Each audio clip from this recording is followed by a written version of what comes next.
started. It's so nice now to see some familiar faces in the crowd, and that always increases with every opportunity I have to meet with parents and talk with parents. So, hello, welcome. Glad to see so many of you again. If you don't know me, I'm Dr. Joan. I'm the Extended Services Director, and I also oversee staff development within the district and work with all of our directors. I want to welcome you to a night that I think will fill your hearts. We often are talking a lot about how we're filling kids' brains, right? Getting them to think. But so much of the brain research that we know of says you're not going to make much headway with children academically unless you're providing for and feeding their social emotional needs. Dr. Joan Smutney is actually the founder of the Center for Gifted, and she's going to talk a little bit about that. We work in partnership with the Center for Gifted and the Parenting Council for Gifted and Talented. Though we don't sponsor one another, we again just have a professional partnership to offer opportunities or to offer our buildings so our children don't have to go far from the community to have some really nice experiences. So I want to share with you, there's some literature that Joan brought about the center, and there are weekend sessions that are starting February 21st, the 28th, March 6th, and March 13th. You'll see on the inside first page some of the Barrington sessions, and they'll take place at Countryside School. It's not too late to sign up. Joan has shared. And those events are really nice, out of school, but sort of in-school opportunities for children and to meet kids all over the district. So keep that in mind if you're interested. This is geared primarily for younger learners and some of our intermediate learners. Some of the experiences go up to grade 8. So you'll see that and you can find something that feels like an appropriate fit. I also want to share our Parenting Council for Gifted and Talented is a nonprofit parent group. There are forms in the back if you'd like to become a member. Some of the events that you see happening in the evenings that I try to put in the newsletter as a little shout out, or you'll see on our events page the link to their website, actually are sponsored and set up by our parents. Some of you, I know. So great organization, if nothing other than to network and to say, as a mom, as a dad, how did you deal with this when your child transitioned to the middle school? How did you handle I don't know, the conversations that take place around the dinner table between and among siblings that maybe have different needs. And so I would say, from my experience in sitting on many occasions with that group so far, that is what I see to be the most important aspect of their presence. So again, look into that. Those membership donations help to fund some of the really nice events we've had, where we've had high school robotics club students demo, activities for our young learners, science night, game night, and so many more. Now, to highlight Joan, I was trying to memorize. Yeah, well, I wanted to memorize this for you, and how awful. She's done so many great things, I just can't. I'm going to be honest with you. Okay, but I do want to highlight that she has published often and frequently, both in journals, through article writing, and through books. She was recognized by the National Association for Gifted Children, and this was a little bit ago, but as a distinguished service educator. And I just want to welcome you and say thank you for being here. So, wonderful to be here.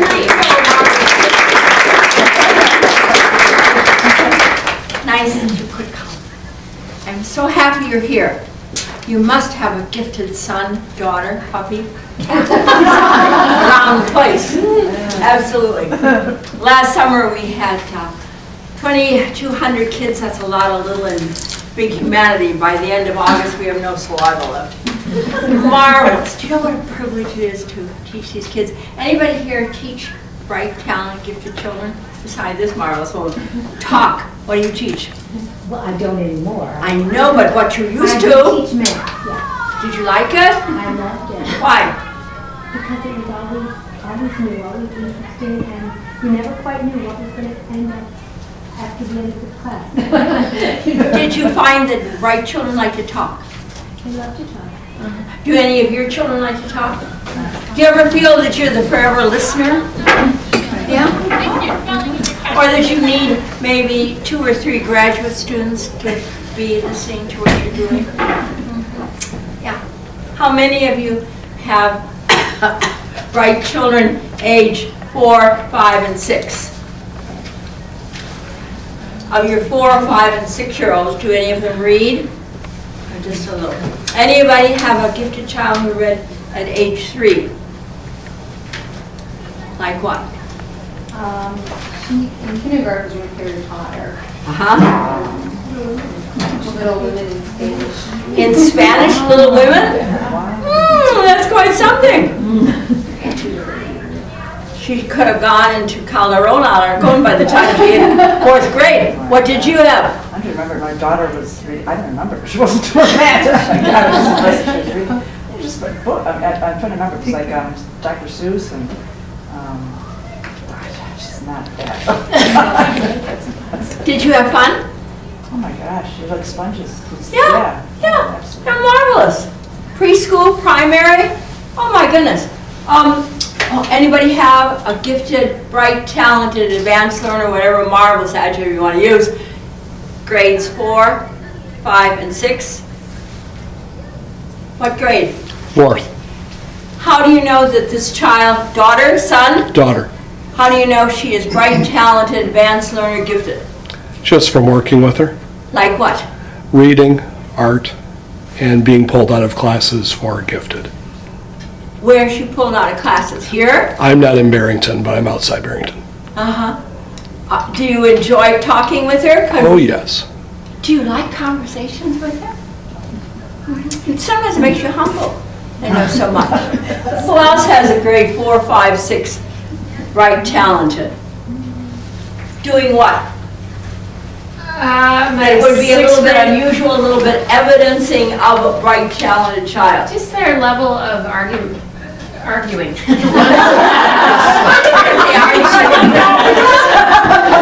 My one particular, the boy, he's going to be an excellent either salesman, lawyer, one of those trades that needs to be very persuasive.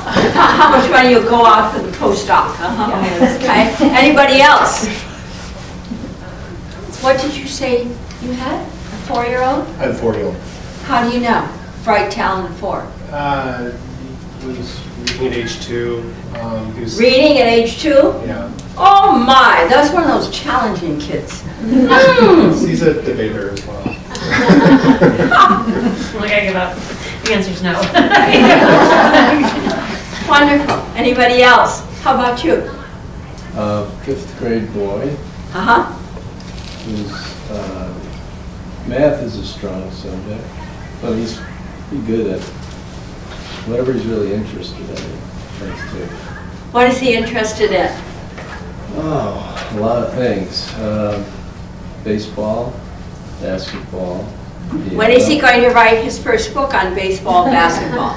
I'm not sure. You know, writing is the thing for him that we have probably not facilitated him advancing with as quickly. He was in a dual language program from kindergarten on every day, so it's, you know, when he starts 2 languages earlier sometimes. Which 2? It was French and English.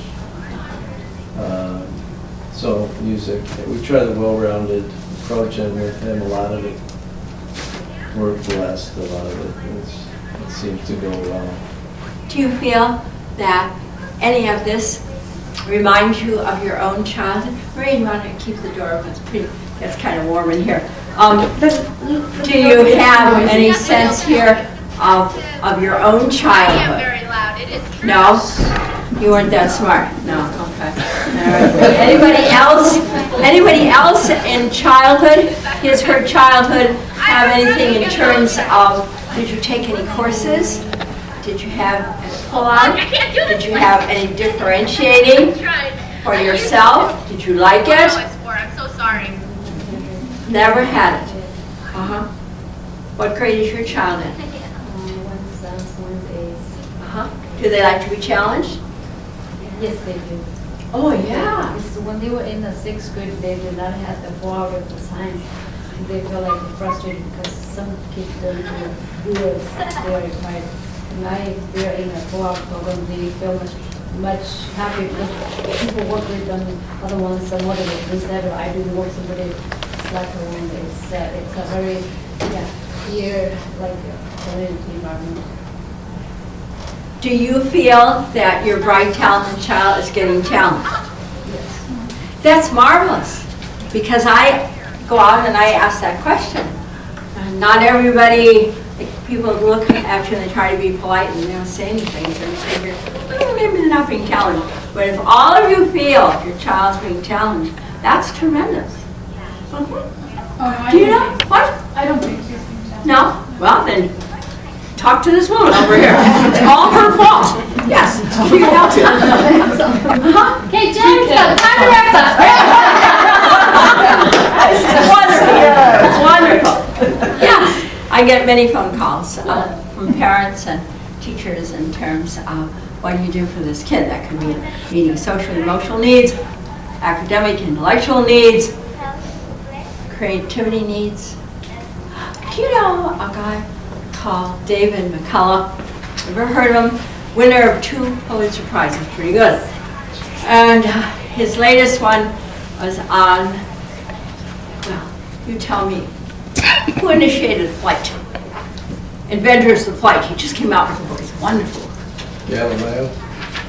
That's a little bit back. Yeah. Let's try America, maybe not so long ago. Who would that be? The Wright brothers. Very good, thank you. And he said that what they had was a purpose.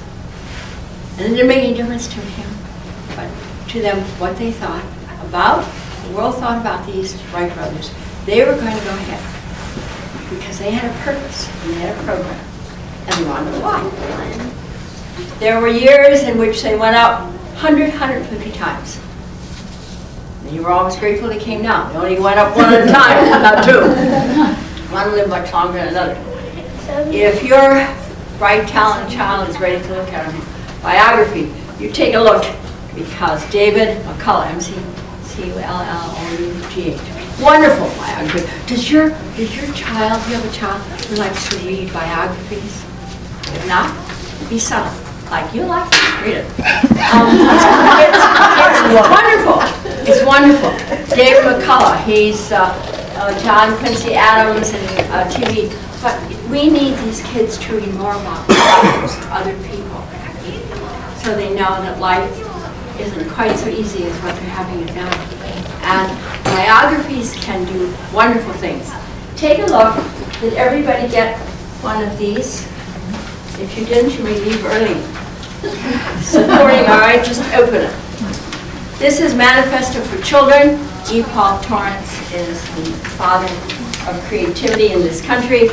Thinking, I heard David McCullough, I've heard him 3 times now. I remember the first time he spoke, he said, I want to tell you something. What is needed in learning, and he said, I go all over the country talking to educational groups, business, industry, thinking. He said, I will spell this, Thinking. So I went up to him afterwards and I said, sir, I'd like to thank you for what you said. I'm always talking about this. I'm talking about thinking for 1,000 years that we need is so desperately in education. Oh, he said, you better just keep being around another 1,000 years, because he said, we are in desperate need of thinking. And in a place like Barrington that is so supportive of education and thinking, that's important. And Manifesto for Children, E. Paul Torrance. Oh, I'd like to read this with somebody. Don't tell me you didn't have an oral interp class, undergrad or grad. Could anybody? Oh, thank you so much. Don't be afraid to fall in love with something and pursue it with intensity. You may read the second line. Oh, sorry. Okay, I thought you'd read it. Welcome. Okay. Know, understand, take pride in, practice, develop, exploit, and enjoy your greatest strengths. Learn to free yourself from the expectation of others and to walk away from the games they impose on you. Free yourself to play your own game. Find a great teacher or mentor who will help you. Learn the skills of interdependence. Don't waste energy trying to be well-rounded. Do what you love and can do well. You like it? I think it's wonderful. This man, Dr. Paul, is the father of creativity in this country. Of these lines, which one grabs you the most in terms of your child? Don't waste energy trying to be well-rounded. Oh, what does that mean? I'm not sure, I mean, I understand don't waste energy. I Yeah. agree with that. But why wouldn't you want to be well-rounded? Good point.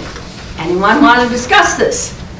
I can speak to that. Yes. I have a son who's very into computers. Uh-huh. He lives and breathes computers, and there is, Go ahead, keep talking, I'll tell you a story. Go ahead. so he is often faced with social norms to try to get him to do other things.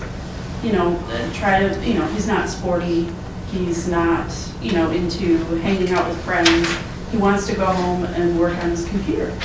And, I pretty much support that, so. I really believe that if your child has that deep of a passion, and he has since he was 8, that you support that. So that really speaks to me. Okay. All right, how do you feel about what she just said? I think every child and every person is different. Huh? So, I mean, I'm not saying that everyone should try to be well-rounded. Huh? I just find this really interesting. A lot of positive statements here. Uh-huh. And the one that starts with, well, 2 start with, don't be afraid to fall in love with something and pursue it. That's great. Don't waste energy trying to be well-rounded. I guess I don't think that necessarily applies to all gifted children. No, it certainly doesn't. Do you have one that's not well-rounded? They're maybe not well-rounded. There was a time in education in which it had to be well-rounded. Happy, everything. And then we said, I don't think they're all happy in everything. Or we define gifted as, you have to be gifted in every subject. Well, not every gifted kid is gifted in every subject. So, look a little again at that statement, because what you said was so fine. Yes? I think my first reaction was very similar, but I think kind of listening to it a couple of times, it's wasting energy is which I focus on. Yeah. And I think it's, to me, that may connotate spending time doing something which is not going to be fruitful either to your own passion or pleasure. So it's not necessarily don't expose yourself to something, maybe it's don't try to fit into something that you're the square and it's a circle. But I agree. I think it's growing up. I was very resistant to doing a lot of things that my parents encouraged me to do, and it was only after I did them that I actually was exposed to something and an opportunity to actually understand and experience it, and I would learn to like it. So I don't know if I think it necessarily. Well, I hope it doesn't equate to don't encourage your child to try things or. Is everybody here in a career, past, present, or future, that she or he has really liked? Cherish, you are nodding with vigor. Like what? I'm in management consulting and I love solving problems. Why? Because I'm curious, Okay. I'm creative, and I'm analytical. That's called critical and creative thinking. Thinking is the highest form of mental development, creativity, ditto. So you like where you are because you get the opportunity to express that. Do you have a kid like that? My son was in the self-contained program in Barrington. He's now in college. And so well-rounded. I mean, he had the math, he had the science, he had the whole program. And it scared me to death when in 10th or 11th grade, he decided he wanted to be a photographer. Why did that scare you to death? Because artists are generally known as starving artists. Oh, all right. So what my husband and I did was we went to his photography teacher and we said, is he good enough to make this a career? And he said, yes. After that, it was go for it. So what does he do today? He's a freshman in college, and he is a photographer for exotic cars. Last week, he took a trip to Detroit to see one car at the Detroit Auto Show. And the people who manufactured that car asked him if he would take pictures for them. He's 18. Can he major in photography where he is now? Taking a term off, but he found the one college that has a photography major as opposed to a fine art. Which one? Judson. Here in Chicago area. That's very interesting. Yeah, that's exciting. Just imagine, somebody can get a BA in photography. You might even want to go ahead for a doctorate in photography. What were you going to share? No, I wasn't, but. All you have to do is look at them not calling you. It's like my graduate students, all they have to do is put their face up. Not calling them. No. Anybody else want to add? Yes. Marketing. Why? Why you like it? Especially these days, so many things can do in fast pace. We're talking about marketing automation, digital space, a lot of different things are happening, internet of the age, right? Yes. A lot of new things to continue to learn and develop. It kind of forces you to be the growth mindset, otherwise you'll be out of that, right? Yeah. Yeah. That's why I like it. Wonderful. Anybody else have a career especially like? Why you like? For what reason? How long have you been liking it? These are questions we ask of ourselves. What is your child's most, let's say, first love, first passion, first fervor? Really likes above all things, and don't tell me they play cello for 10 hours a day because I won't believe it. Oh, if you take Pablo Casals, maybe you do. All right, who else got a child with a real passion about a particular topic? Yes. My daughter's 4. She just turned 4. She's been singing since she was 6 months old. She was singing Edelweiss when she was 1, you know. Just Wow! Should have brought her with. She sings all day. She can sing about anything. Makes up songs all day. Do you have music in your family background? Yeah, I mean, I play music around her often, and I do have musicians in my background, but she's just very passionate. She's also, you know, there's other strengths. She has other strengths as well, but she's very passionate about music. 12 to 15 years when she's getting on stage, send a little note to Barrington High School if you remember when. It's wonderful, wonderful. Anybody else have a child who likes music or art, paints? Like what? I like telling stories. Even like look at her Candyland, that is a princess version of Candyland. She won't play the game. She wants to tell stories with the characters and make a story about them. Okay. Do these commitments, fervors, and passions give your child a sense of fulfillment and emotional, social effectiveness? Oh yeah, a lot.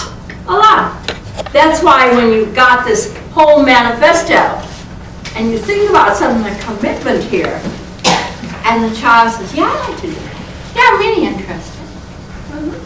Anybody else have a child like that? All right, next page, please.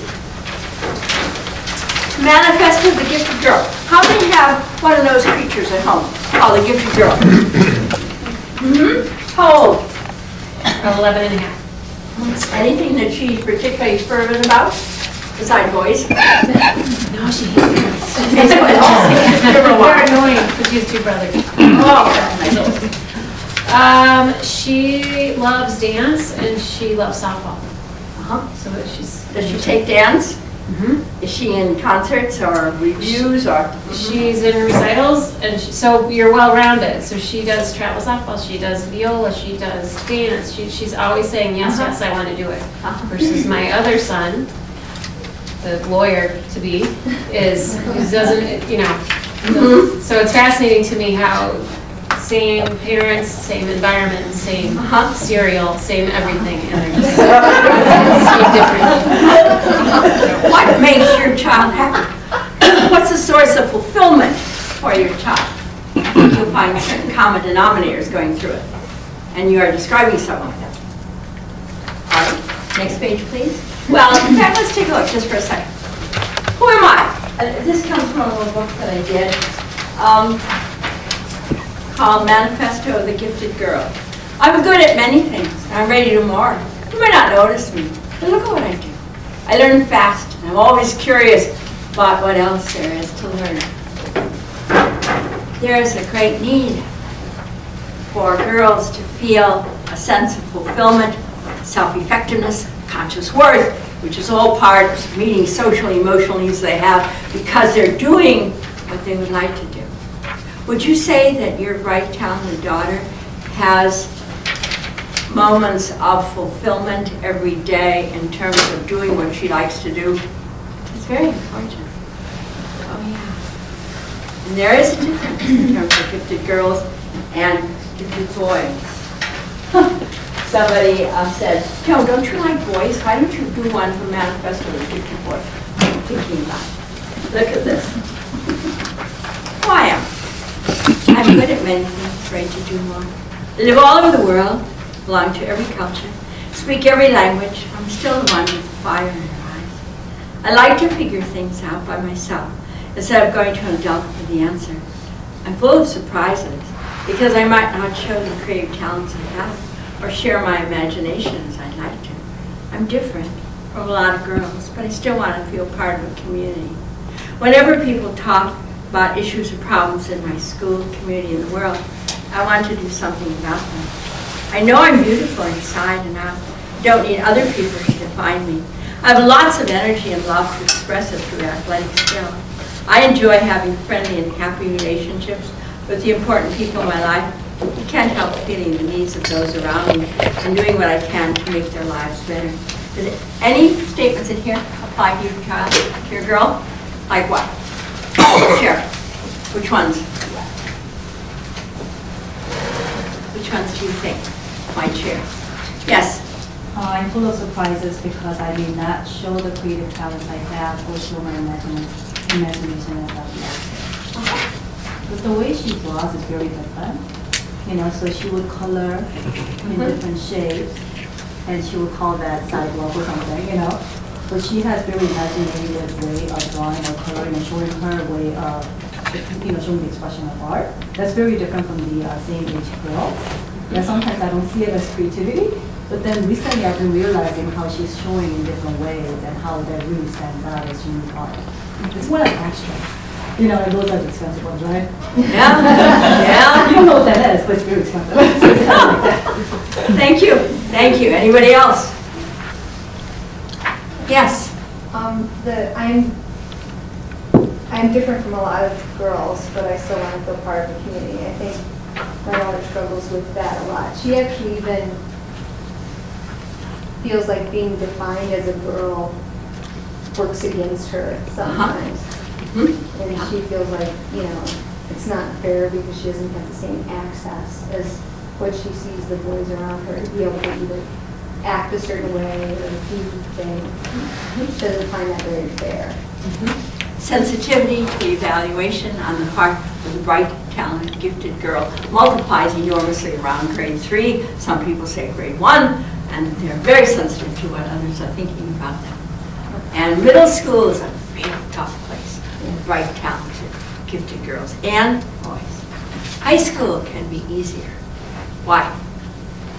Why would high school be easier for gifted girls, say, than middle school? Well, I don't know about Barrington, what you have for middle school, you probably have lots, but there's often very little for gifted girls in middle school. And then what you have in high school, what do we have here? We have ability grouping. We have some cluster grouping, but in terms of the high school level, What do you have? I have to tell you, it blows my mind at the offerings at the high school for our students. Now, I came from a tiny, tiny place in upstate New York, so I didn't have a single AP class to choose from where I grew up. And here, in fact, I went to the VHS transition night for 8th graders just a little bit ago, and then the fine arts night transition night, and I was in awe watching the video. Whether it was the arts, academics, the choices and the range of opportunities for the kids, I really have to refer to the course catalog. It really is a catalog, and I'm just so impressed at the opportunities that the kids have. It ranges from foreign language to academics, to the fine arts, to athletics. It's just stellar, in my opinion. Yeah? You're very fortunate. Oh, yeah? I went down talking one time south of Tucson. Not a lot around south of Tucson in there are bright, talented, gifted children and young people. Anything else in these lines that has a ring of familiarity and evokes a responsive chord from you? Yes? And the last line, I can't help feeling the needs of those around me and doing what I can to make their lives better.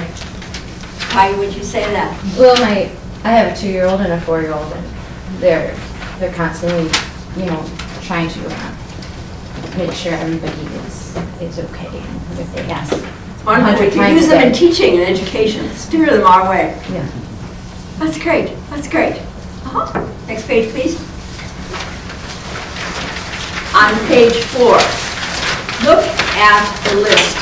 These are characteristics of bright, talented children, including meeting social and emotional needs. Just read them to yourself and tell me which ones sound familiar.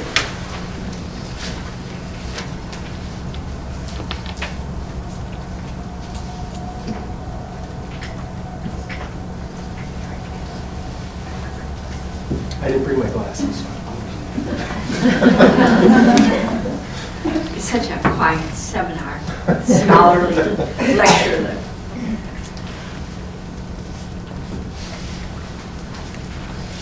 Yes? I think it's all of them.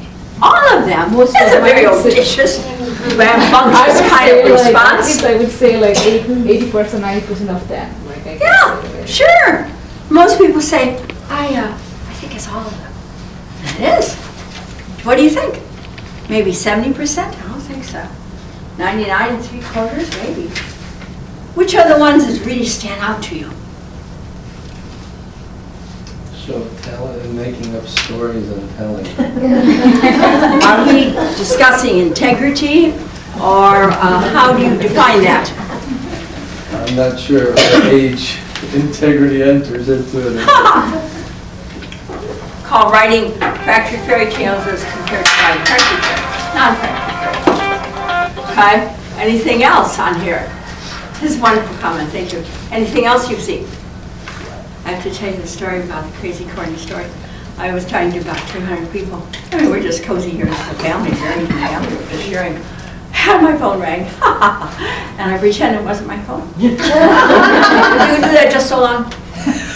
And I have fair skin because I'm Swedish in background, and they also have fair skin. And so I pretend it wasn't mine. But as they looked at me more and more, and nobody could figure out to whom this cellular piece of technology emerged through whom, we all discovered it was mine. So I picked it up and thought, Joe, you can like to just point. So I picked it up and I said, hello? Joe, this is your office. Where are you? I said, oh, I'm just talking. Well, hurry up. We have things to talk about. I said, okay, I'll come back in an hour. So never feel bad. Think about me in 200. There I was, turning off shades and pink and purple. Anything else here? Anything else you see? Yes? I like the use previously learned things in new context. Why do you like that? So that was an interesting way to put into words something we noticed once. For my daughter, my parents are here, but her other grandparents are in India. So we explained to her that we can't call them at certain times because it's daytime there and nighttime here. So she'll actually wake up in the morning and see the sun rising and say, oh, now it's dark nighttime in India. And we have to wait till a certain time to call them. So we were surprised by that. It's wonderful. It's wonderful. Sure. Anything else? Do you have any children who are very observant? Find me a gifted child who isn't observant. What are observing? You. Do you ever feel they're looking at you and asking themselves, what's your value judgment? You may not use that phraseology. Why did you do that? How come you did that? And they look at you. They look at you more than you think they're looking at you. Do you ever feel that? Yeah. Oh, yeah. Anything else here? Yes? Exhibit wit and humor. You got one that's funny? My daughter, my daughter, she's in college now, but her wit is just, it's just right on, spot on. She's Did you see any expression of it at age 1? No, actually, it was developed later. Okay, Really that's good. interesting I mean, because usually it starts early when they giggle. Giggle. And laugh. Oh, she would laugh. Yeah. I mean, not, she would, yeah, I mean, she would giggle. That doesn't mean she came up with. No, right. No, not exactly. Right, she was giggling, oh my gosh, yeah. But, Yeah. and then my son is watching her,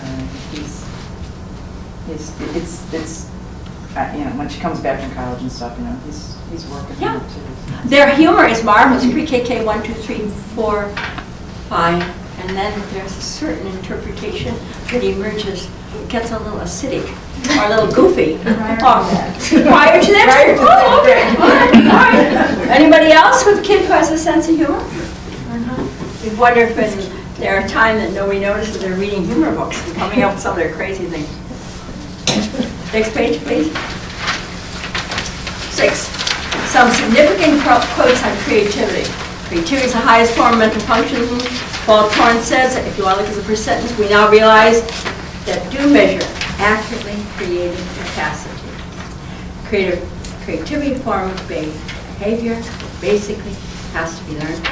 Especially exciting teachers, the fact that certain instructional strategies are more effective than others. Oh yeah. Oh yes. It would be just normal that your children would prefer a certain teacher more than another. That doesn't mean that they're not both equally fine.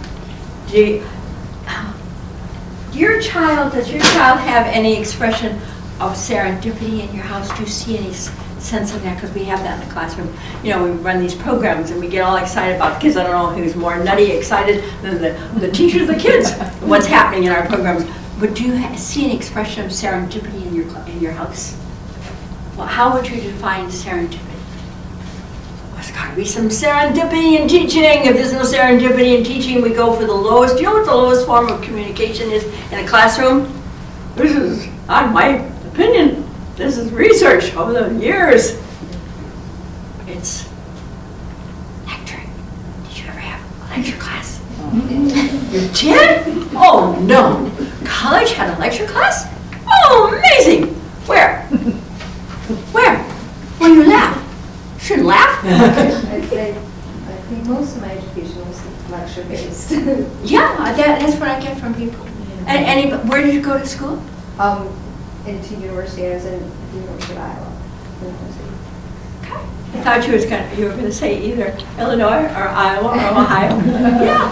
Anybody else go to a state university in which the lecture was the regiment? It was the normalcy of the strategy of communication. Oh my gosh, most people go, yeah, that's true. And that's supposed to be the lowest level. Oh my gosh, why don't we change it? Probably among, not all, but among the poorest, most ineffectual is at the university level in which, how many people did you have in a class? More than lectures were like, hundreds. Hundreds. Those were the least things in the journey. And what makes for the highest sense of thinking, learning, and responding? What kind of classroom involvement? Yes? It was actually a change of thought process when I went to law school after attending the business school. It was a Socratic method by asking the questions and keeping the classroom engaged. Yeah. It's really interesting. Interacting, communicating. You're an administrator, you know. It is much better that people talk and cheer than they just sit there and nod their head and you go on in an omniscient fashion, nobody says anything. Oh, nonsense. Who else was in a state university? Anybody else? Like where? University of Wisconsin. Oh, must have had many small classes. Did you get any small classes by the junior year? There were discussion groups there, where the teaching assistants ran discussion groups. I mean, we would go to like 2-3 lectures and then have one discussion group a week. So. Did you feel better as a person about yourself and the learning experience by having a smaller class? I got way more out of the discussion groups. Oh, yeah. Very common. Drawing, interesting. I can still remember sitting in an English class and pulling in something from a philosophy class I had. Oh, I didn't understand what he's saying now because of, and then drawing things together, but it was only because of the discussion. Because of the discussion, interaction, problem solving, communication. This approach makes us feel better as persons, as learners. Anybody else? Anybody go to a small college? Where'd you go? Carlton, Carlton, Northfield, Minnesota. What'd you major in? sociology undergrad. And you had some small classes. Oh, they were all small. You had some one small big- college. freshman, Yeah, yeah, maybe the biggest was 100 at the freshman class, you know, Yeah. bio The 101. How did you feel? Did you feel involved in this? Did you feel Oh, you always fulfilled? did, yeah, that was. Oh, that's terribly important in learning. Oh, yeah, meeting social emotional needs, that comes within the context of the academic classroom, not just outside who you're going to date. Who else? Who is it else? Yes. I went to Wheaton College. Oh, yes, that's a small college, and there's a lot of interaction, a lot of good stuff, exciting stuff goes on. Anybody else at a small college? Yes, back there. Calton College in Grand Rapids, Michigan. Where? Calton. Oh, yeah, sure. Wonderful. Yeah, and it was definitely the teachers that encouraged a lot of interaction that I remember the most what I learned. Did you go on to graduate school? I'm trying to now and want to. And I'm looking at a program that's more interactive. Yeah, and more people are looking at interactive programs. Sir, you? U of C. University of Chicago. And you had some small classes. Yeah, and some bigger ones. Yeah. Did you feel that there was greater learning in smaller classes? I think it really depends on the teacher and Uh-huh. the interest in the subject. Okay. All right, those are two good components as criteria. Yeah. Maria Freeman got her doctorate at the University of Chicago. Did you have any small classes? Oh, yes. Did you like that? Yeah, most of my classes were small. We like that. When your children talk to you, do they like talking to you? Well, sure, because you're willing to listen. But in terms of the communication level, how long can you go? Of course, it would depend upon how old they are. Do you talk with them for 10 minutes, 15 minutes, half an hour? What do you say? Any thought? When they like to talk with you on a particular topic, their topic of interest, of course you could ask them to wash the dishes and that would do something about the topic of interest. And anything that they especially like to talk to you about? Yeah.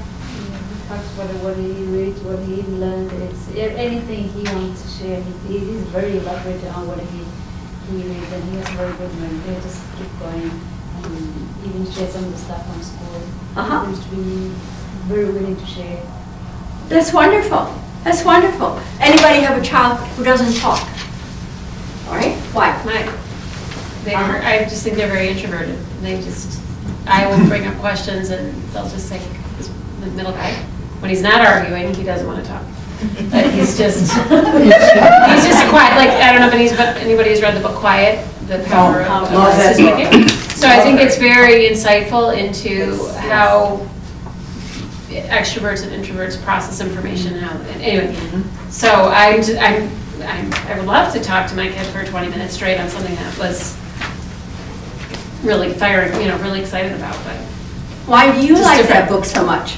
Why would you agree with what she just said? Oh, I love that. Well, I consider myself an introvert. I mean, after reading it, all these years I had no idea. And I think I'm an extrovert and introvert, and it's okay. It was always like a bad word, and it's okay. I'm an introvert.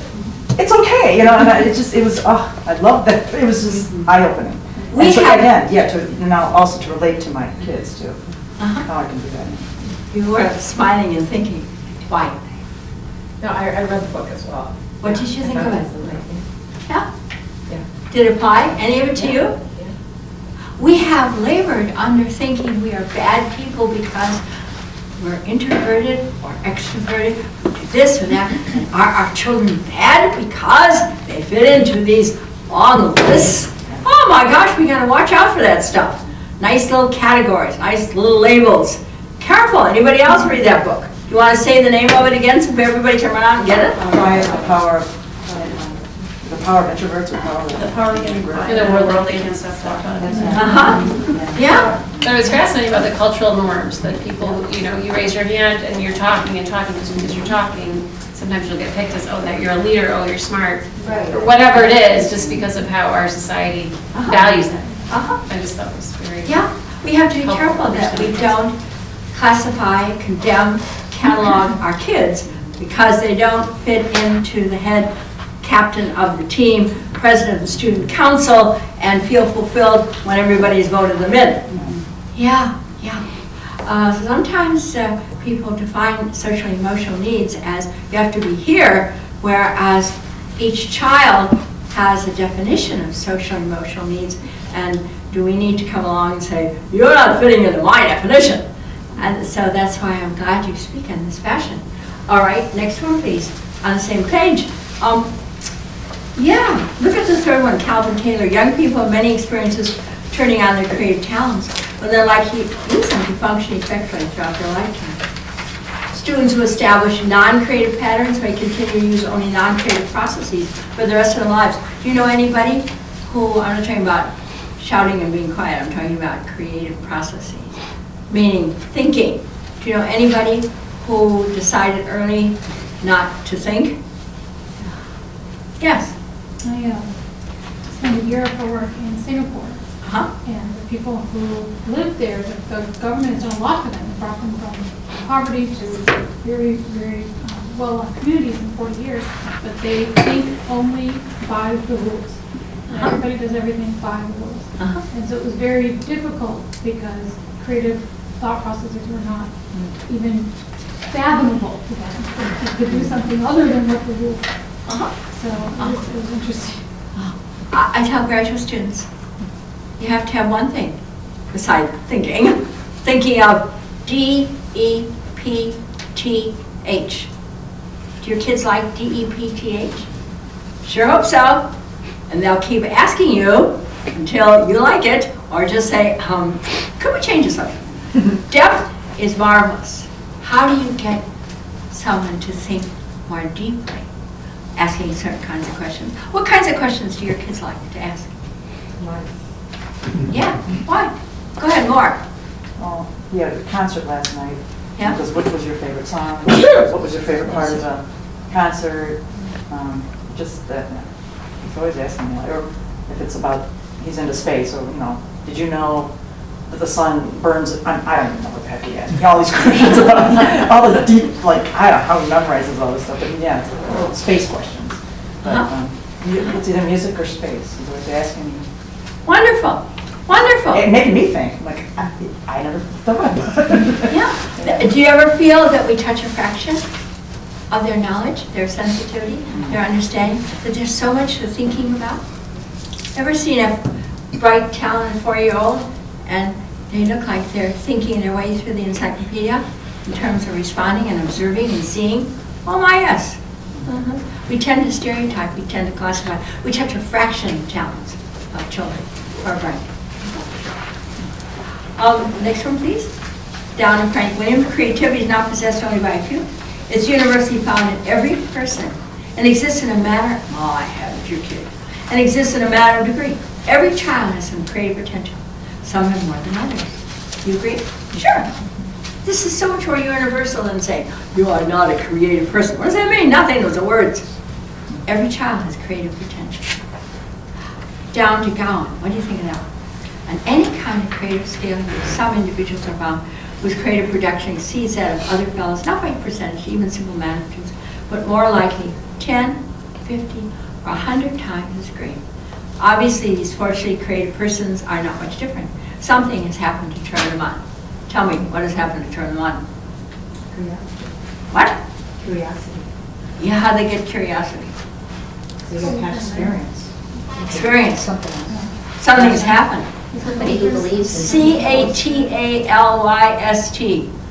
I have 170 teachers in my programs. That doesn't mean all year round. It means summer programs.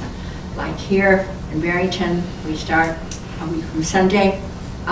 It means you gotta have a catalyst. You can't just lecture. You can maybe, I teach creative writing in my program. You can't talk because they look at you like, lady, where are you gonna shut up? And I wanna write. I don't wanna just listen to you talk. So I've learned. Oh yeah, we all like to talk, We're parents, gifted kids. But then there comes a point which that gifted child likes something to produce. And they want to respond, and you're eliciting a response. Not just saying, listen to me, and then you can spit it back. Oh my goodness. Any other comments on this? catalyst stuff. Do you think that your child's favorite class, think about it, this year, or two favorite classes, or whatever, that the teacher presented a catalyst where they had to respond? Is that part of the strategy? Oh, absolutely. Why would the lecture method be the lowest form, given that framework? It is one. It doesn't require the child to respond. Yeah, there's no problem solving. You just spit it back. Lowest form. But when you think about all the state universities in this country, oh my goodness, and they're making more than $10 an hour. Yes, indeed. Last one. As never before, we see the need for helping youth to develop their own individual creative thinking and feeling skills. Anybody in education would say, oh, how true, how true. Next page. Angelina, I was working with her, and she wrote this in 4th grade. See what you think. I'd like to read some. And there are 1, 2, 3, 4. All right, we're going to share because I'm not going to read all of it. Because if you think I'm going to do a lecture method with a pound of cuckoo. All right, will you read the second verse? I'll read the first. I need somebody to read the third verse. Thank you. Knew you would raise your hand. I need a 4th person. I need a man. Sorry, you don't have a class. Some people do. They don't have to produce. Handout material. Oh, I don't believe you. Will you do it? Sure. Goody. With a roar as magnificent as a mountain, he prowls radiantly like the sun, sitting anxiously, serene, but still prideful, waiting for prey to pounce on. He stands there in a paradise, fearlessly gazing at the jungle, peeking at the vivid emerald shades, with a blanket of lush green leaves crunching under his mighty paws. He towers over a stony cliff, watching the amber sun sitting over the extensive trees, with his golden mane so graceful, hiding his almond eyes. He examines the twilight sky without worry, the darkness towering over him, magnificently twinkling his eyes, but only noticing the silver stars. What do you think? Is this kid gifted? How do you know? Why would you say she's bright, talented, advanced learning, whatever adjective you want to use? How do you know? What evidence? What characteristics? What components? What criteria? Or how do you know? How do you know? She writes with feeling. With feeling. Okay, give me some more. She writes with feeling. She's got passion and compassion. What else? Imagination. Metaphor. Yeah. Use metaphor. What else? I mean, you have a lot of 4th graders you listen to go around saying, he examines the twilight sky without worry. Let me tell you, the magnificently twinkling his eyes, but only noticing the silver stars. Not a lot of 4th graders go around. Anything else in here? Very descriptive. Very descriptive. Detail, yes. Detail. Yeah. Next page. Crawling up a raindrop, as if green magic couldn't come. It crawls up the sweet morning dew. Mats of emerald appear, glowing in the sunlight. Through the branches it slides, ready to become a butter. What do you think? It's not on the next page. I already looked. How many lines have you got here? How many lines are in this poem? 6. 6? Yeah, count to the same. One of those race, okay? And how do you know that it is expressing talents?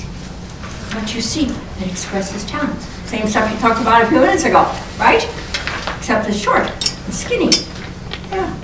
How many of your 4th grade friends have children go, mats of emerald here? Yeah. It slides, ready to become a butterfly. You could have that in many 4th grade. But who said imagination is more important than knowledge? It's wonderful. It's nice. He appeared on the cover of Time magazine. Can you imagine? I don't want to use anything. Knowledge is more important. No, imagination is more important than knowledge. Albert Einstein. Yeah. Creativity is the highest form of mental function, said Paul Thomas.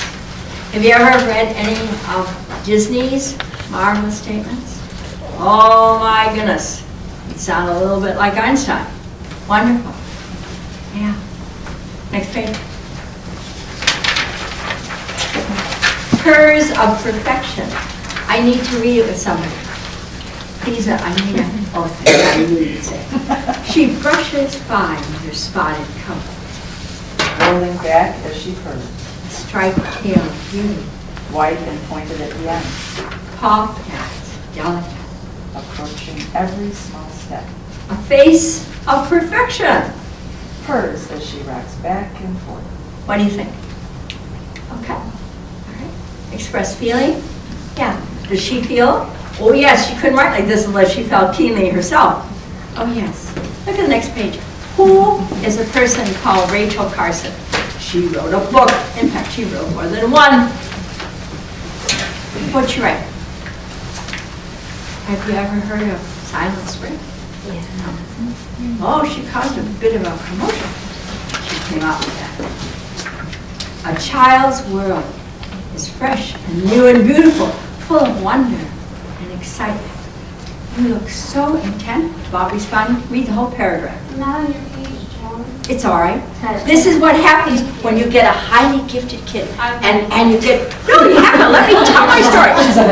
And you know what? You ask them to, and they just don't know what to say because, see, they're about 5 pages ahead. So you belong to that. All right, read the paragraph. That's your punishment. Page 10. Page 10. My child's world is fresh and new and beautiful, full of wonder and excitement. It is our misfortune that for most of us, that clear-eyed vision, that true instinct for what is beautiful and awe-inspiring is dimmed and even lost before we reach adulthood.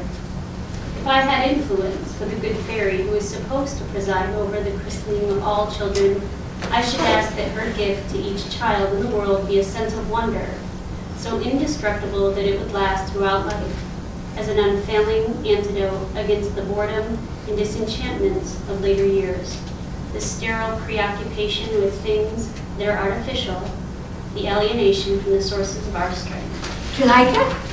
Oh, I think it's wonderful. Wonderful. Talking about all children, but especially about bright, talented children. Next page. 12. Drink in the beauty and wonder of the meaning of a walk. I would like to ask about your child's sensitivity to nature. Have we got any nature bugs in this crew? Like what? So sensitive to lizards or what? Well, sensitive in that he loves anything to do with nature. Of course. It's wonderful. Wonderful. Yes. I know, to save the ladybugs that are in our house. You have a lot more than one? Yeah, keep taking them and throwing them outside, and I explained to her they can live in the cold. They can live in the cold? What are you doing, sending them to their death in the French guillotine? But they can. They survive when you're growing ladybugs. You put them in the fridge because they'll populate them. Did you hear what she said? This is good forever. So, yeah. Yeah. Anybody else take a PhD in ladybugs? Okay. Yes. So my son always wants to grow different plants, like trees and all kind of talks about, and he wants to have all kind of animals in the home. I'm like, and then he just talks about being a farmer when he grows up. So anything to the nature. So. No, yeah, you feel a certain pervasiveness of that. I understand that. Anybody else have a child? This is so important. One of our top priorities in the next century, or now, in terms of nature and environment and ecology. Oh yeah. Sorry it didn't come out real well, but an indication. All right, next page, 13. Here are 20 principles to guide teachers developing creative thinking. Which do you think that your child in the 20 is getting? Any of these? I suspect so, all the stuff that goes on in gifted here. Take a look at those 20.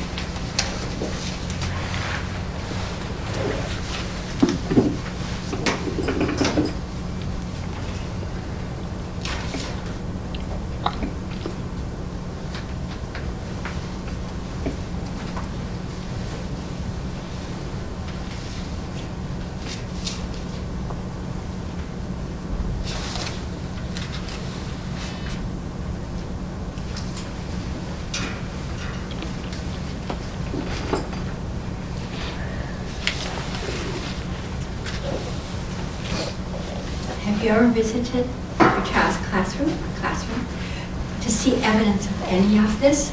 Oh, this is good stuff. I suspect here it's loaded with it. What do you especially like? What appeals to you? If you were your child, which one would you like? Which one? The creative classroom atmosphere. Sure, of course. Every classroom has its own atmosphere. How can you tell? Walk in, spend a couple minutes. You can get it very quickly. Oh yeah, and it's exciting when kids are excited. Right? Right? You've done all this wonderful stuff. You like to see kids excited? I do, and the one that stuck out to me was the adventurous, spirited teacher. Yeah. Because I feel that when I'm in those classrooms, it's infectious. When the teacher is excited about what they are doing, what they're trying to incite in the kids, it's amazing. For example, today I was into middle school classrooms. Like, hopefully your children, if you said, hey, have you seen that lady with the really short hair and she's been taking pictures in your classroom? Hopefully they'll say, I have seen her.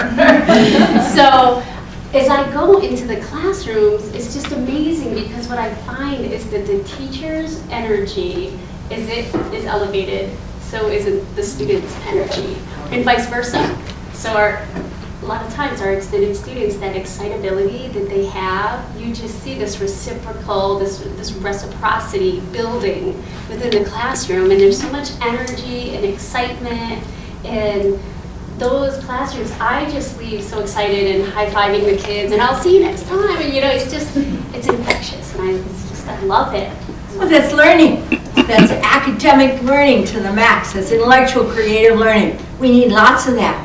Oh yeah, doesn't it make you feel good? The sense of fulfillment is enormous. Oh yeah, I mean, I leave feeling happy. I leave wishing I could stay longer in that particular, classroom or whatever it might be. So it's exciting. Well, I feel exactly the same thing when I'm teaching creative writing.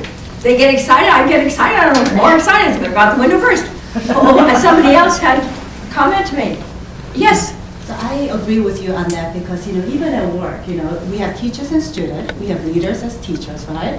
And setting that right tone is so important because, great leader at work is someone, who instills that energy in the team, right? To continue to, keep pushing the envelope, right? It's kind of the same thing at school too. Yeah. And sure. That's very important. But the thing that kind of stood out to me was number 4, teach how to test systematically each idea. Because even at work, we're thinking about what is a systematic approach of thinking and how to approach, right? And this really speaks to me because it's all about guidance, right? Having the right guidance so that you help them to develop and learn and test out what they, unleash their creativity, right? And that kind of speaks to me because it's about the guidance, I think. And I think that's what it is. Like, what is a systematic way of thinking of helping them to develop and try to push themselves into areas that maybe they may not do so without the guidance. Yeah. How do you encourage students to walk into areas, dimensions, ideas, activities that they're not used to? Did you notice the one? Nobody has said this. I'm amazed. Nobody disputes 14? What does that mean? Most people, I usually get somebody who says, I don't like it. What does that mean, create thorns in the flesh? What does that mean? This is not a biblical, scriptural time of Lent. This is just a plain component. What does this mean? Challenge that. Discomfort. Yeah. Discomfort. Yeah, that's right. That's right. I'm glad you feel comfortable with that. Yeah, wonderful, wonderful. Okay, next page. This is for you. 23 signals of creativity. Checklist for parents. You have 14 seconds to do it. Check it off and see the ones that would fit you. About your child. 23 characteristics that signal creativity in children.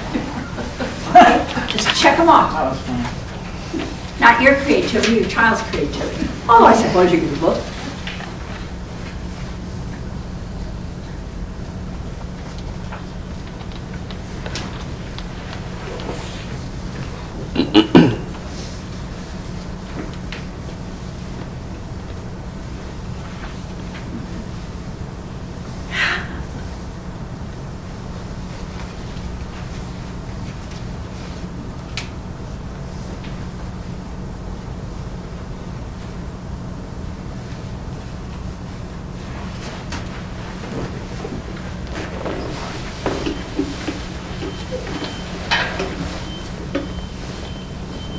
smirk, giggle, sigh, lament.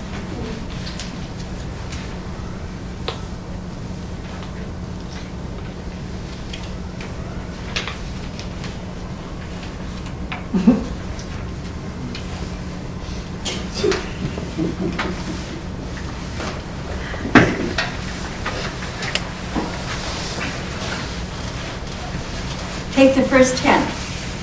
Fit anybody in the first 10? Anyone that doesn't fit in the first 10? Have a child who fit in the first 10.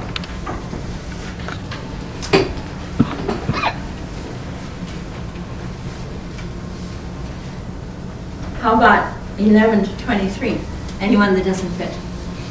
Or is this so of universal nature and commonality, that's why we're chuckling and we say, oh yeah, I've been through that one.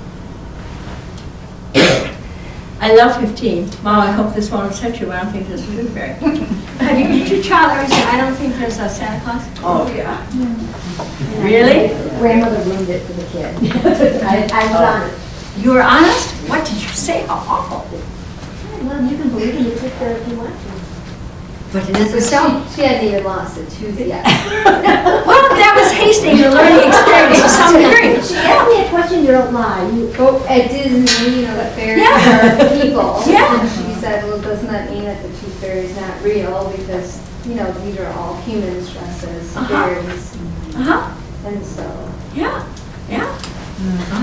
Anybody else have a child say, I don't believe in Santa Claus? Yeah. Did you? Yeah. What do you say? Well, what's wrong with saying the truth? Some of these bright children have it well figured out. Very early. Oh, yeah. Yeah. I remember my daughter said, she said, you may think that you're going to talk to me about Santa Claus, but she said, you don't have to, because she said, I know who Santa Claus is. She said, don't be concerned. She said, it's okay. Yeah. Then she was grandma talking to the daughter-in-law. Yeah. Anything else here that looks familiar? I love 18, you know, like that. I can't come out playing, waiting for my chemicals to start. Do your kids like to be involved in relationships with things, objects? Sure, why not? Why not? When the snow melts, where's the white bill? No. And then, of course, have you gotten any philosophical discussions about God, man, life, relationships, people, earth? Oh my, you can get into those too, especially if they get a little bit older. What happens if dogs were masters and people were pets? You can get into a very discussion on that one. Next, page 15, differentiate. This is one way we are reaching out to bright, talented, gifted children. Under the left-hand side, accelerated pace, compacting. In a primary math class, a child who demonstrates mastery of simple division can move on to more difficult problems. This is one reason why in high school we like the concept of ability grouping. We like the concept of opportunity to move on. Anybody have a child in a class in which there's some expression of acceleration? Oh yeah. It's very interesting, the world of skipping. Have you ever heard of it? There was a time in which this is how, 1,000 years ago, this is how we served gifted. We skipped them. And then psychology came along and said, no, you cannot do that. So the child will be lacking in psychological adjustment and all the rest of the laundry list. Well, that did that with the skipping. Then research came out at the University of Iowa about 7 or 8 years ago, and what do you know? They did a tremendous amount of research in terms of contacting people who had skipped and found that 99.9% of the people who skipped liked it. It used to be you will lack adjustment if you are skipped. It is no longer, of course, the truth. And so some people are considering it. To some people, skipping is a dirty word. To some people, it's, well, if you can't get it any other way. But it's a very provocative kind of thing in terms of skipping. Oh, and then there are kindergarten children who have been reading since age 3 or 4, and they start with cat, pat, sat, and variations on the theme of. And the toughest place for gifted children is so often grades 7, 8, or 6, 7, 8. Next toughest is, you know where? Pre-KK 1, 2, 3. Why? Because so many times, in terms of teachers in early childhood, maybe I've seen this, they have nothing about what to do for identifying bright, talented, gifted children. And far more importantly, after a while you identify, is what you do with them. Intervention, it's creative activities, materials, and strategies, what you do with these children. And if you're taught in undergrad classes that it's okay as long as everybody feels happy, well, the 4, 5, 6, 7, 8-year-old will not feel happy unless there's some level of challenge, that has some level of depth to it, problem solving, expanding thought. And so that is the second place that is the toughest for young children. What? 6th, 7th, and 8th, you said is hardest, right? In terms of meeting social and emotional needs, especially in terms of relationships and sensitivity and evaluation, it's very tough. And then, why? Because so often in junior high, there are no classes of ability grouping. And it's like people are always waiting, and everybody is mixed together. And so bright children are waiting for everybody to finish. Now, in high school, is a wonderful, did you ever teach high school? Middle school. It's wonderful because to begin with, if you like to teach higher level, there the right is in front of you. I've taught elementary school, high school, and college, undergrad and grad, and I was at a school called New Trier High School. It has nothing to do with Barrington. Barrington's always very fine. I shouldn't say anything like that at all. Anyway, New Trier is a Don't marvelous throw it under school. the bus, I went there. That's right. Did you go to New Trier? Isn't it a marvelous school? I loved it. So did my It dad. was wonderful. And I taught juniors and seniors and upper level. And I thought, oh, I've arrived. This is tremendous. It was like teaching college, because the motivation level was enormous. And so nobody was sensitive to anybody talking too much or saying too much, because there was a general feeling that all the kids in the class were right. Does your child have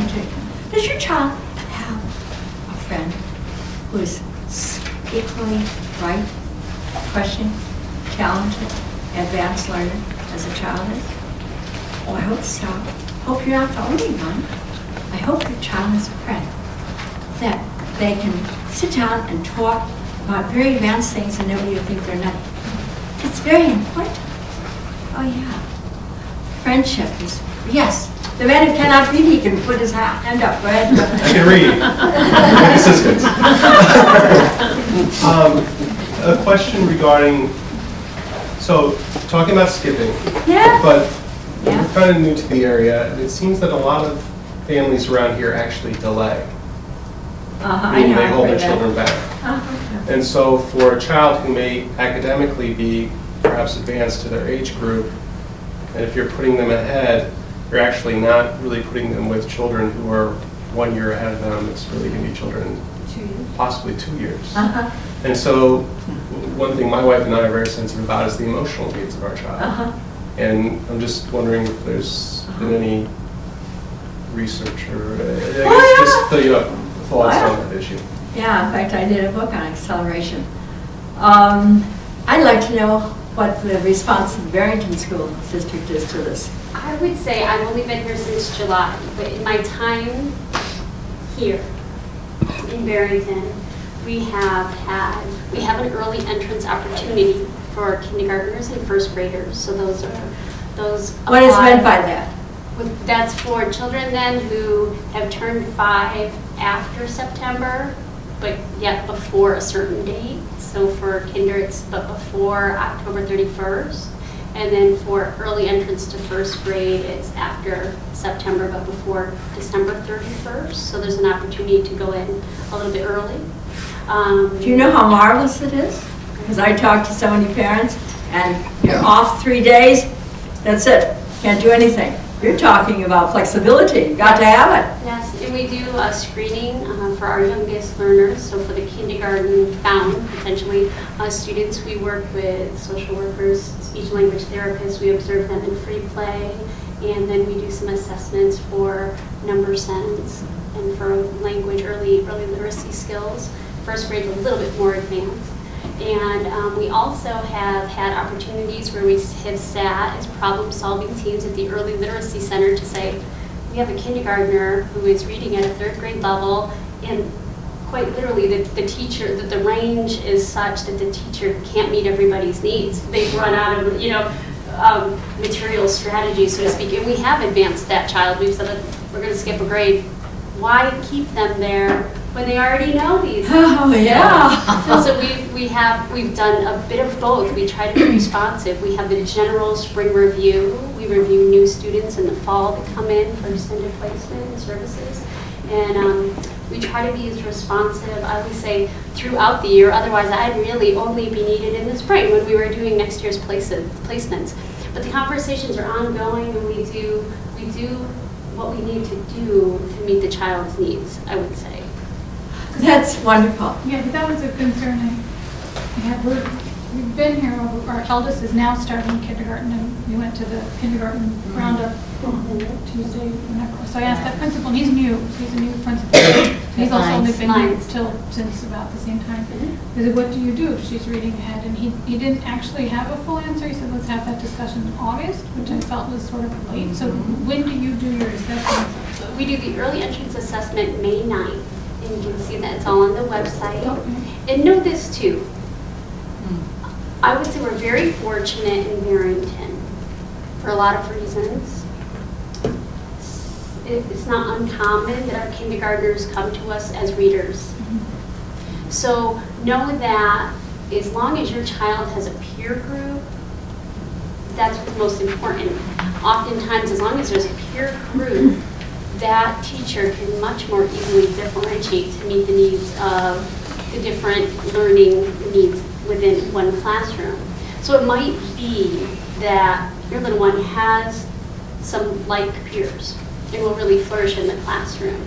So even when people move in to Barrington that have come from other gifted services outside of the district, unfortunately, because not everyone responds well to this, but I say, tell me what you know, tell me your child's story, share information that you have, but we're going to want to see your child in a classroom and see how they respond to the curriculum, because there's no universal definition for gifted. As we've shared as an extended team, and we had a program evaluation last year, is we need to think about our philosophy and are we meeting the needs of all students? But that is so key, I think, is knowing that the peer group here in Barrington might be different than a different peer group in a different district. So it might be a very appropriate response, but we could always talk more. If people want to get in touch with you, is that okay? Mm-hmm. Want to come up with your good telephone number? Yes, and it's there on the website. If I'm often in classrooms and working with teachers. I'm not always just as an administrator. You might think just sitting in an office. Where's your name again? I'm at James Street at the Administrative Center. Is that what you asked? What is your name? My name is April Jordan. Oh, okay. Right. And when you go to the district webpage, we're under the Department of Teaching Learning, and as you know, we consider ourselves extended services. Okay, so you won't find a link for gifted, and the reason behind that is because we understand that kids develop at different rates and times. And we say the services that you might need that are above and beyond the core curriculum are an extension of the curriculum. You need an extension of the core curriculum. And there's a lot of great, I would say, benefits to saying at this point in time, this is what you need, because the needs change over time. And it makes more sense, I think, to a learner that's developing to say, oh, your needs change, than to say, we've stamped you gifted. You alluded to earlier, that labeling of a child. And maybe their needs change, and how do you unstamp them gifted? How do you, in some cases, some kids, their needs change and they actually flourish in the core curriculum, in the general education curriculum. So that's just a little bit of the history, but I think that it's very healthy. In fact, many of the programs in the area and that are contemporary, the research talks about that over and over again, to talk about the service and the need of a child rather than labeling the child. Because needs change, interests change. Just like your child wanted to become a photographer at one point in time, but you know what I mean? He felt he had that choice, right? And so anyways, that's sort of a side. Thank you for sharing. I think it's helpful in terms of what is going on in your own community. If you want to look quickly on page 15 again, more cognitive challenge. We're talking about your child needs and strategies and activity examples in a history class on pilgrims. The child explores all the steps for establishing a pilgrim village, designs plans based on analysis of historical facts. More creativity, fractured fairy tales. One thing I teach in my creative writing is fractured fairy tales. Can your kids do fractured fairy tales? You want fractured fairy tales? I'll give you an example. Don't mind my being corny. I don't know why we don't get along. I would like to get along. Her father was a good husband to me. Maybe we should go to social service of some kind. We don't seem to be communicating as well as we should. Name of the fairy tale? I didn't give you enough to breathe. All right? Hint 2. I wish you'd get to know my daughters. They're really lovely girls. Maybe they should go to a shopping mall and have lunch together. What did you say? Cinderella. And if your kids didn't get Cinderella on level 2, give me level 3. What would you come up with? Come up with another indication that Cinderella would pop out, and you say, well, of course, we always know that. What? Besides the stepdaughters. Fairy godmother. What? The fairy godmother. Fairy godmother, yes. That would give it an era, an aura. And then there's the one, I'm going to get her. Even if I have to spend 100 years. She's going to be there a long time. Unless I'm going to be committed to getting her. Name of the fairy tale? Sleeping Beauty. And he's trying to cut through all the brambles and the bushes. Now, it means nothing to read a cute little and then say, did you like it? I ask my students then to write a fractured fairy tale. Why not? You have to translate it. Otherwise, you're just reading. We have to translate it into productivity and activity and reading. Okay. Next one, problem solving. Clustering. You pointed out about clustering. Do your children like to work in a small group with other kids of similar ability? Well, of course. Well, of course. Otherwise, the sensitivity evaluation level is pretty tough. In the study of science of trees, a child collaborates with others to create an artistic expression of some facet of life of a tree. Free verse, painting, drama. Okay, independent projects. I'd love to know, do your children like independent projects? Why would a gifted, bright, talented child, advanced learner, like an independent project? They do. You have full reign of what you do. They expect you. Well, they get free reign. Nobody's saying you can't do this and this and this. I went into a third grade classroom and there was a boy sitting in the back. I thought, what is this, 100 years ago? I said, you're reading a book? I said, how long have you been here? Thinking that maybe he had been put in the back because he was naughty. And there was a teacher in the front. They were having, oh, such a happy time. She was reading a book. I said, do you stay here a long time? Oh, yeah, he said, I'm here every day, every morning. I said, every morning? I said, you like being here? Oh, yeah. He said, it's the best. I said, why do you say it's the best? He said, because I get to read science. That's all I want to read is science books. I said, who gives you the science books? Oh, he said, I find them. He said, do a little research. So I thought, okay, I'm talking to graduate students. I said, where do you like to do your research? Oh, he said, the library's full of it. I said, what's any particular kind of science? Well, he said, I'm looking around.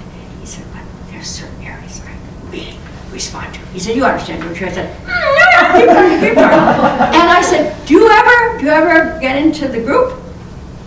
Well, he said, if she asks a question, I said, do you know the answer? Oh, yeah, he said, I used to think about it years ago when I was little. I said, oh, okay. I said, what do you do in the afternoon? I said, well, in the afternoon, we go around to different classes. Now, I was talking not to a third grader, but, he was getting ready to go to high school because he was going to major in science. Then it was very sad. But he thought independent study was the apotheosis, the summit, the all. Only thing is that the teacher forgot he's still, 8 or 9, and maybe it'd be nice if he talked to somebody his age, but he didn't care. There was the Einstein to be talking to his books. That's wonderful.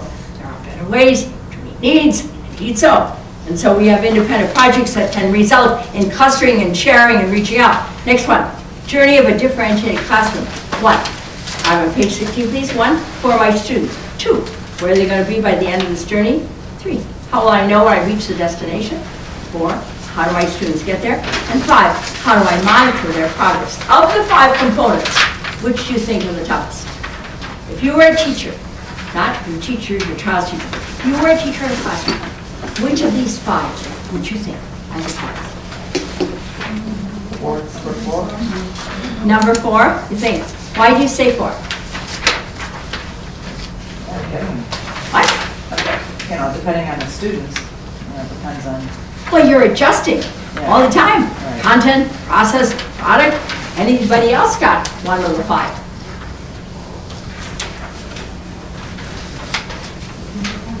Number 1, why would you say 1? Before you can go anywhere, you have to know what you're doing. You Okay. have to know your students. All right. You have to know where they're going to start. Okay, all right. Any other questions? Most people will come up with 4. Some people will just kind of look at you and say, they'll all go. They're really tough. Next page, challenge your top students. Allow choice. This is on page 18. There are 4. Of the 4, which do you think would be the toughest if you were talking to your child? Which do you think? If you were a teacher talking to your child.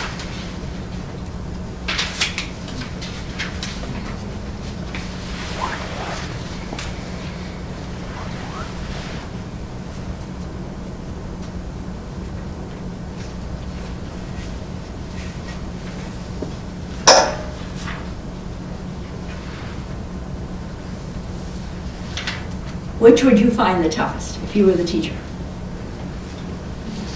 Any thought? Asking deeper questions.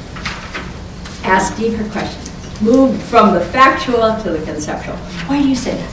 Why would it be tough to go from going from the factual to the conceptual? I think you have to, the teacher themselves has to have a depth of knowledge. Something one can offer a range of texts, you could find those and offer. That's right. You can research yourself if you're committed. And then you can also encourage the child to be more creative, but to ask the deeper questions, the teacher has to know more. Thank you. Absolutely. Absolutely. Any other thought on this? Number 4, why would you say that? It could be a very, you can see very good result if there's creative thought from them.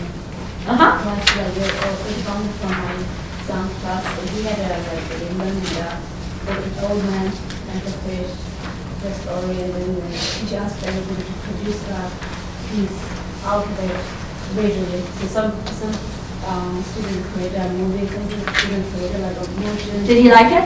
He liked it. Why? So basically the way they produce it, they honestly send the story also, they create the piece of their own, their design. So it's very, Sure, absolutely. Does your child like to have the opportunity to initiate, design, originate? Of course. This is part of being a bright, talented kid. Next page. Integrate technology. Do your kids know anything about tech? Do you have any techies among the crew? Probably more than what we know about it. So do you teach this to the Barrington teachers then? That they want? You know the answer, not I. Well, we always have ongoing professional development.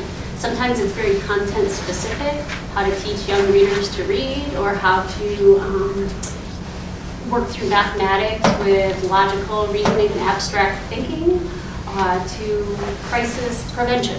So for example, tomorrow, Institute Day is a safety kind of activity, professional development for teachers. But so there's always ongoing PD, always. Usually within each department, there is an action plan, if you will, to facilitate certain district goals that we have. So for example, we have the iPad pilot rolling out, and they're working with the Apple leadership team to not just use the technology, but to use that to assist through teaching. What does engaging and quality teaching look like?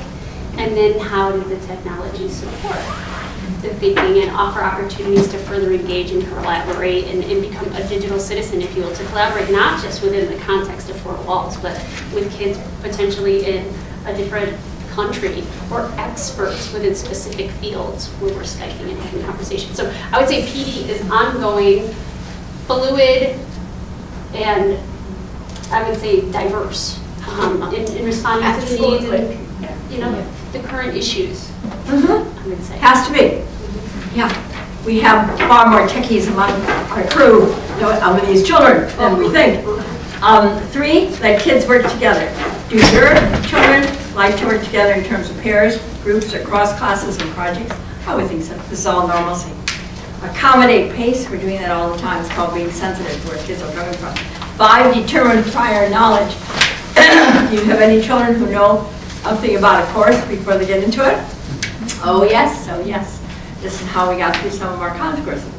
6, encourage goal setting. Not easy, but important.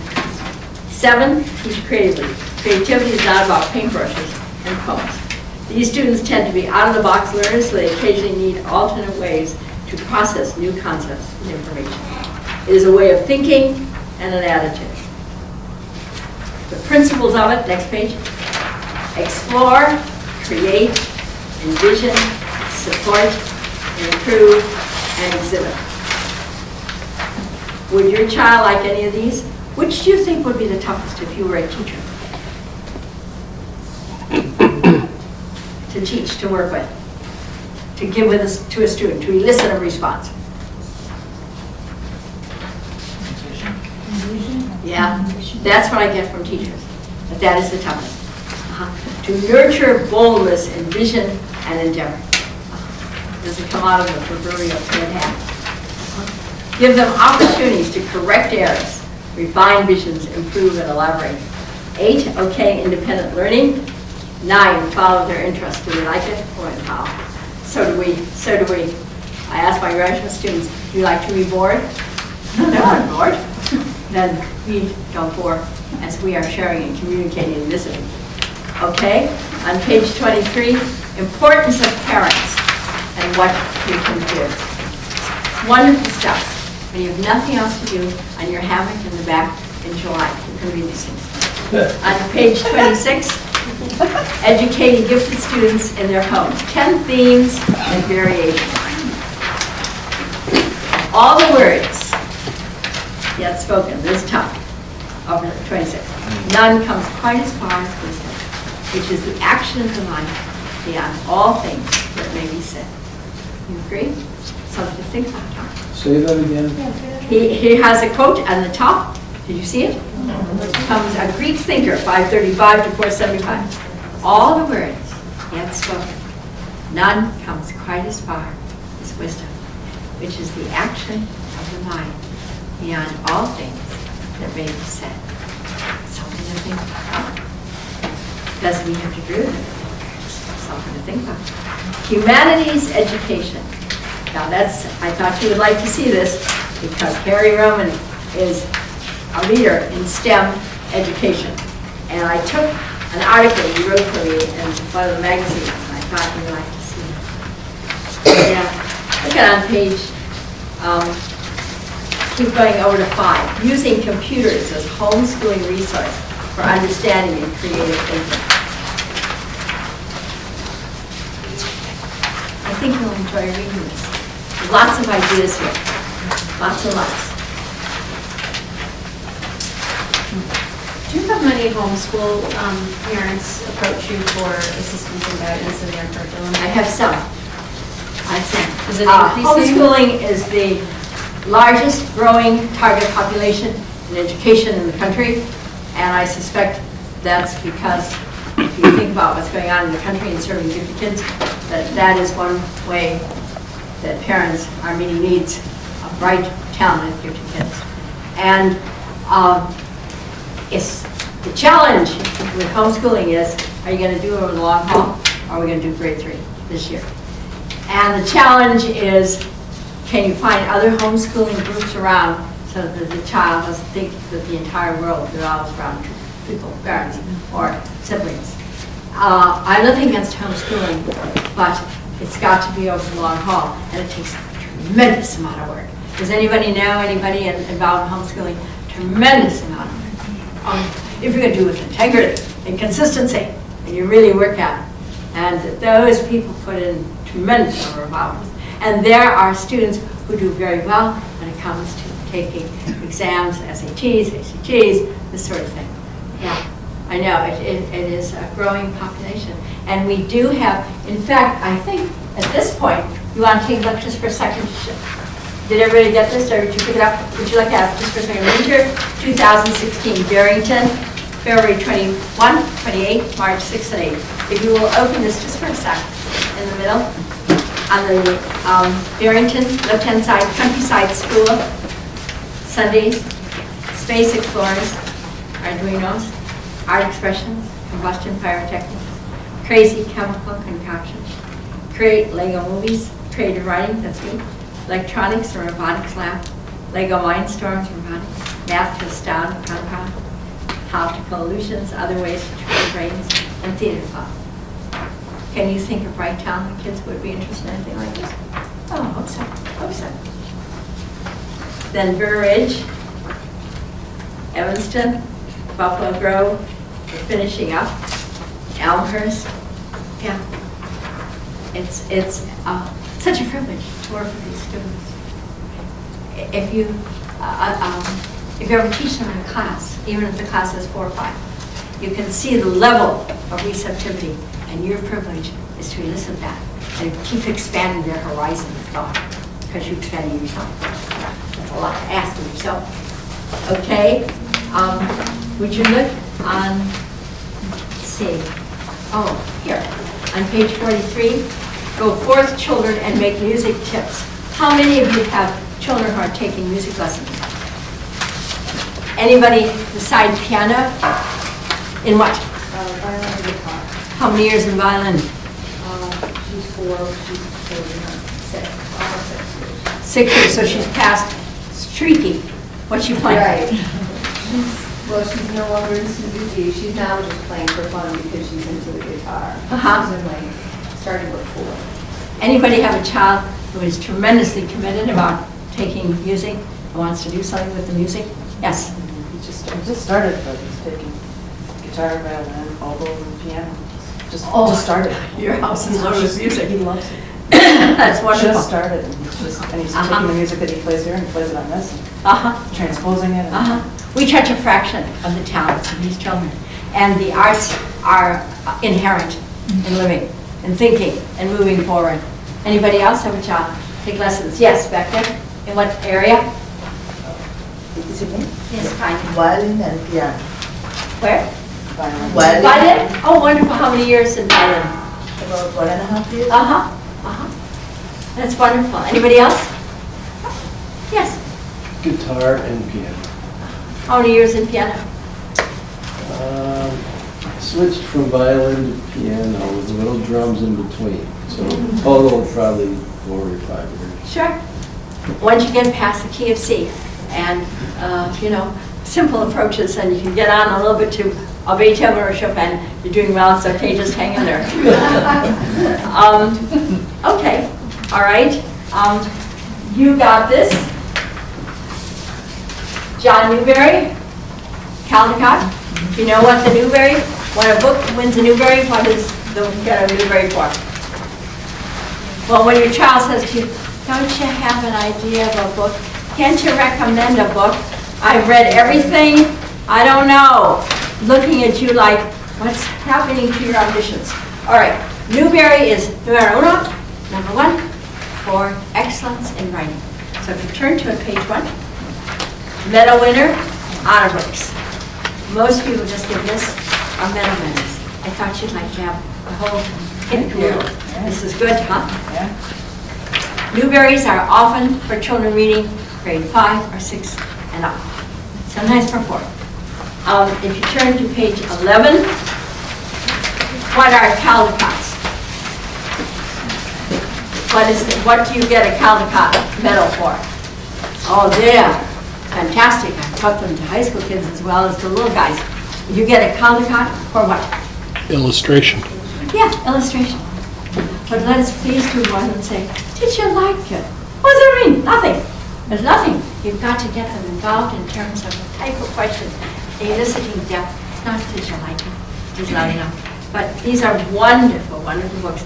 Do any of them look familiar to you under the Caldecott on page 11? Is any of this stuff, do you know any of these? Put them on your refrigerator. Keep them there for 10 years, it'll be very good. Caldecott is usually for grades, pre-K, K, 1, 2, 3. However, because of the splendid excellence of the illustrations, you can keep teaching them forever. They're wonderful, they're wonderful. Thought you might like that. Let's see. Oh yeah, here, did you get this? This is Project 2016. This is for students going in middle school and high school. If students come to our program once, they can go into 5th grade. But this is an award-winning program and award-winning teachers. This is Sandburg Middle School in Elmhurst, and it's for middle school and high school. And there's a bus. Where's the bus around this area? Picks up. Probably it's Palatine is not too far from you, right? The Palatine Public Library. Thank you. Thank you. Summer Wonders, Igniting Creativity, Scientific Discovery. Yeah. Going back, please, to the last page, final word. First paragraph, we do a great service to our gifted children when we help them find a sense of purpose by our own personal examples, by guiding them and giving them room to grow. Many gifted young people get good grades and plenty of praise, but this does not always satisfy them. They're hungry for something more individually fulfilling. They long to feel connected to humanity and the universe in deep, meaningful ways. When we as parents help our gifted children discover their niches in the world, we're helping them claim their reasons for being. This is the essence of what we work for in our advocacy. Bell Hooks, an author, pays tribute to this kind of advocacy when she tells of the extraordinary women in her family who helped her to stand on her own feet. Then the very last paragraph, I can show you how as a parent can make and share your own quilt, invested with passion, commitment, affirmation, fulfillment in both its beauty and flaws. Involve your child in the process so your gifted daughter or son can claim and continue the process of expanding the quilt and creating new designs and beauty. You can give your child no greater gift. This is came out a couple months ago. It's my 22nd book. And teaching gifted children today's preschool and primary classrooms, ages 4 through 9. And you know, this came out 7, 8 years ago first. And the publisher called and said, Joan, why don't you do something with it? Well, you could have started doing a whole new thing rather than just call it a sweet revision. But when you start with vision and a mission, and you realize you have to go for implementation, then you start to learn.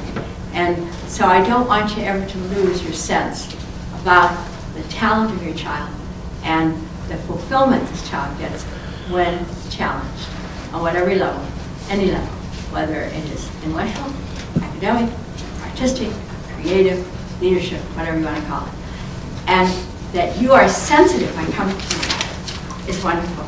And that you are sensitive and wanting to affirm and extend. This is wonderful. Please feel free to call me anytime, just as you gave unselfishly your phone. I'm happy to hear from you. I'm kind of a nut. I'm up till 3 in the morning. My associate director is Dr. Maria Freeman. She has 3 highly gifted kids, and it's a good thing she got her doctorate from the University of Chicago because she has all these highly gifted people following. But it's been wonderful to come. I'm so grateful we had such a good evening. This is just grand, and the program will be here. What is the name of the school? Yeah, the name of the school we're going to be? Countryside. That's a lovely place.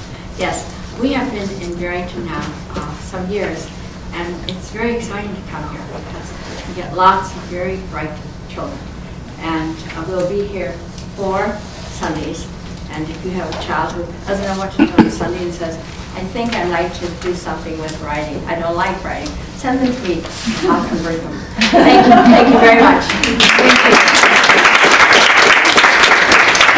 Please feel free to come up, look at the books, whatever you want. Thank you so much for coming. I would love to just share, put one little thought in your head as you leave tonight. Again, to sort of hit home that importance of social emotional learning.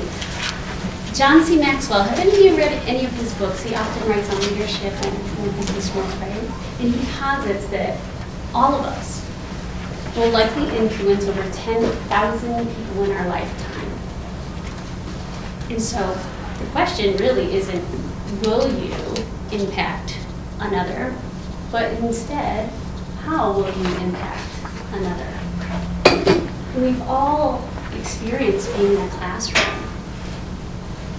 And I think we all walk away with different, or perhaps maybe similar experiences. And I would venture a guess that if you closed your eyes right now, there's probably an adult or a child that has stuck with you all these years. Maybe not because of what they said or what they did, but because of how they made you feel. Right? And so that's the power within all of us, whether we're teachers or moms or dads or mentors or bosses or leaders or whatever it is. But that's what I hope that you keep thinking about when you go home tonight. Who influenced me and how could I influence somebody else? So thank you for coming. Have a great night.